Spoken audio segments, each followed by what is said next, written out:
I'm not going to keep this video long. There are ads that are ludicrous. There are ways that politicians can sometimes cast themselves. And that casting, ideally, you would think that there's some tether to reality. Now, in some part, a politician may just understand their environment and they may try to shape themselves to the various environments to which they find themselves. Okay, fair enough. But that can only go so far. And at a certain point, it looks utterly absurd and it should be called out as such. There is an interesting thing that's taking place right now. Now, my prognostication might still be correct that Biden will take the House, or if Biden wins it, Democrats retain the House, Democrats get the Senate. That was my prediction. Now, right now, there are two races that are taking place in Georgia under normal circumstances. The Republican wins runoffs. However, under normal circumstances, the Republicans also win Georgia. And this year, they didn't win Georgia. So there is a runoff that is taking place in Georgia right now. 2 Democrats, 2 Republicans. In one of the races, Ralph Warnock, he's running against Kelly Loeffler. Now, Loeffler, that name may be familiar to you because if you think back, that was the name that was brought up when they were briefed back in February. And after the briefing, they went and messed around with their stocks because what they understood was that this was going to be bad and the market would take a hit because it was going to be bad. Now, there was investigations into this. I don't think anything became of the investigations, but the fact that you would get that information and then go and act on that information seems extraordinarily dodgy to me. Dare I say, magnificently corrupt. She's running against Raphael Warnock. I'm going to show you her campaign video. Now, I got to be honest. My thing is Medicare for all. And under normal circumstances, I don't think I would all that much care about this race. But there is one catch. One thing that makes me care about it.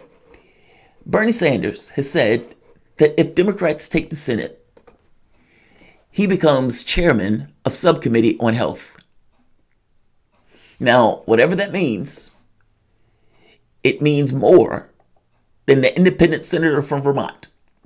And all things being equal, if I get nothing else out of this, that I do want.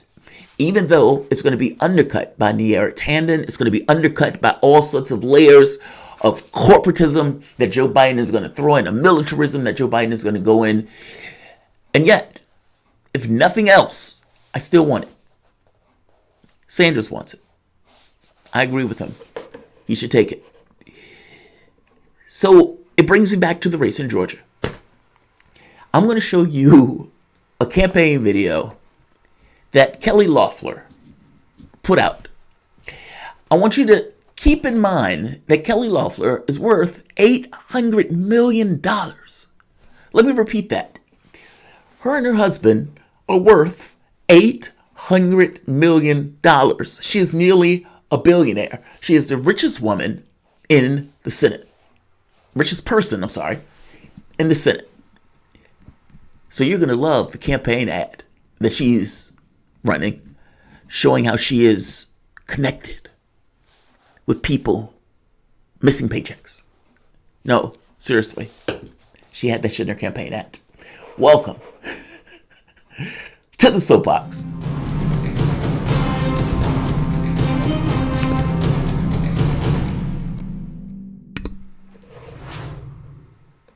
My name is Jamarl Thomas. This is the Progressive Soapbox. Guys, if you dig this content, please like, share, and subscribe. You can always support this content through PayPal or Patreon. And by the way, make sure you're subscribed. Make sure you hit the button. Make sure you hit the bell. All that good stuff to make sure you can catch the videos. I think YouTube has been dumping off people. There's been these kind of large dumps all at once. That is very, very bizarre. It looks like something a computer would do, not necessarily something people would do. So definitely make sure you are subscribed. Like I said, I'm not going to keep this long, but an oligarch, literal oligarch, has decided to not be content with being behind the shadows and just paying a politician to be the front person, to take the abuse and everything else and to kind of just, lie to the public and do their bidding. No, not content. Jumps in the political space herself. Now, in this very specific instance, she's running against a Democrat who was at one point homeless. He grew up in the projects. Now, in growing up in the projects in Caton Homes Housing Project in Savannah, Georgia, that's where he grew up. Now, I would imagine you're not rich if you're growing up in those premises. I would imagine there's difficulties. Now, I didn't grow up in the projects, but I did definitely grow up poor. And all the, maneuvering that my mom could try to do and everything else, there's no way to hide that, right? And so you had to kind of grow up faster and just recognize that there's certain things that you can't do and that you shouldn't push for because you don't necessarily want to push a parent that can't necessarily afford those things who's doing the best that they can do. I guess I'm saying, I would imagine that on some level, Raphael Warnock grew up with a certain understanding of that. At least understanding if his parents and himself wanted to remain sane in a similar fashion.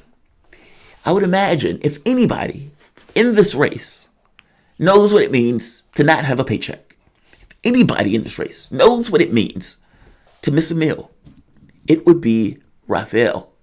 And yet, his opponent, the richest person in the Senate, runs this ad. This is astonishing. Write paychecks and sign pay. And there's something else I want to talk about at the end of this after you watch this that I think it's significant, dealing with basically she would not take this tact if she didn't think this tact was necessary and would get her votes. Take a look at the video. Again, one guy grew up in the projects. The other person, $800 million. $800 million. And this is her ad to the people of Georgia. So important to have Senator Loeffler in the Senate, especially right now. What we need more than ever is a business mind. We need someone who understands how to not only write paychecks and sign paychecks, but how it feels like waiting on that paycheck. Kelly Loeffler, a fearless advocate for school choice, growing opportunities for minority businesses, and a comprehensive health care plan for all Georgians. Now.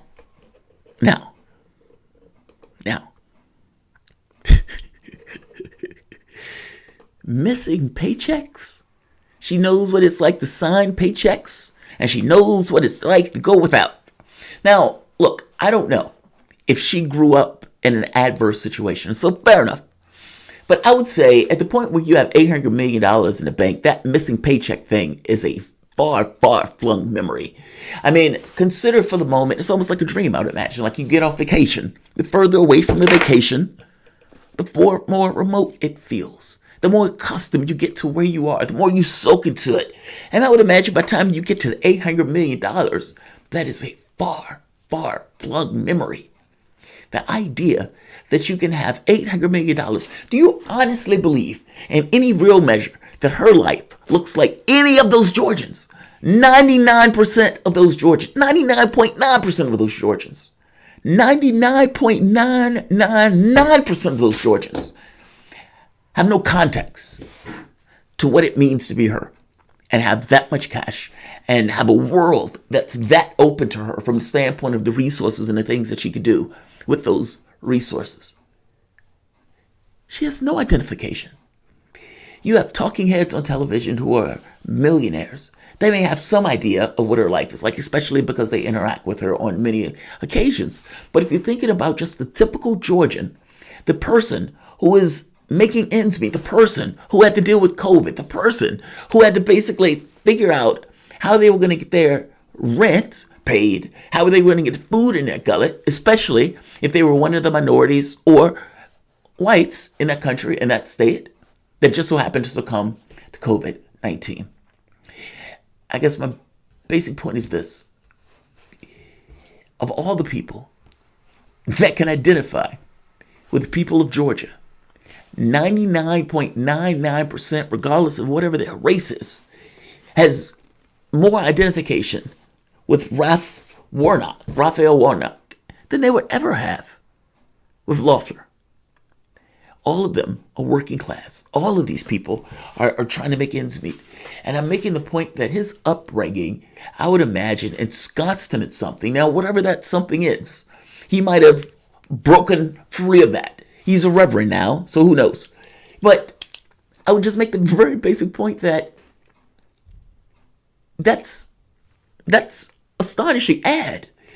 Now, I want just to make the other basic point. Again, she has $800 million in the bank. She's running an ad where the woman basically says she know what it's like to distribute paychecks and to go without. Go without. Maybe at one time, but you have $800 million in the bank. That's an utterly ludicrous political ad. The interesting thing in that, though, is why did she believe she needed to make that ad? Why did this oligarch who has $800 million in the bank sit back and say to herself, I need to make an ad talking about me being able to feel the squeeze, the economic squeeze. You know, that thing in you when you miss a meal, when you don't have the money to buy X or Y, when you can. Yeah, we need to cut an ad like that. Hey, go find me a poor person and get them to talk about their experience of missing paychecks. Let's do that. I mean, come on, for God's sake. I guess my point is she felt she needed to do this because she thought people are hurting. Now, the response to people are hurting wasn't, let's cut taxes. It was this feel your pain that the Democratic Party typically does all the time. That she's basically appropriating language from the Democratic Party, this feel your pain language, while doing something completely different. Missing paychecks. Oh, she said missing paychecks. She feels me. She gets me. She understands me in some fundamental way. Yes, I'm dirt poor. Yes, I'm missing a meal. Yes, I'm going to the food bank. But she said missing paychecks. And so she gets me. She's going to get my vote. Yeah. The fact that she mentioned that gets something across. Those Democrats that basically lost their seats, they probably lost their seats because they wasn't putting anything out there that was of real substance. You have Republicans at this point basically throwing out that feel your pain language because they understand people are in pain. And all of these people who are sick, all of these people who have died, all of these people who have lost their jobs, all of these businesses that are basically closed, this is real pain. Now, the wild part is you have some aspect of the country that did it just fine. People who could work from home, and the higher the income, the more likely the opportunity to work from home, the lower the income. Meaning the people who are already at the lower end of the economic scale were going to take the hit, the boot in the face, that much more in this scenario. But hey, Kelly feels your pain despite having $800 million in the bank. That's great. That's an astonishing TV ad. I really hope Warnock comes out and makes the very basic point that this woman has $800 million in the bank. And if anybody can feel your pain, it's me. And, break down how that difference, that distinction from a person who has that much money in regards to how they live their life. It is basically a different world. Yes, they're on Earth, but for all intents and purposes, for the people they interact with, for the places they go, and the way that they go for their transport, it's a fundamentally different world. But hey, according to her, she knows what it's like to wait for that paycheck. Like, share, and subscribe.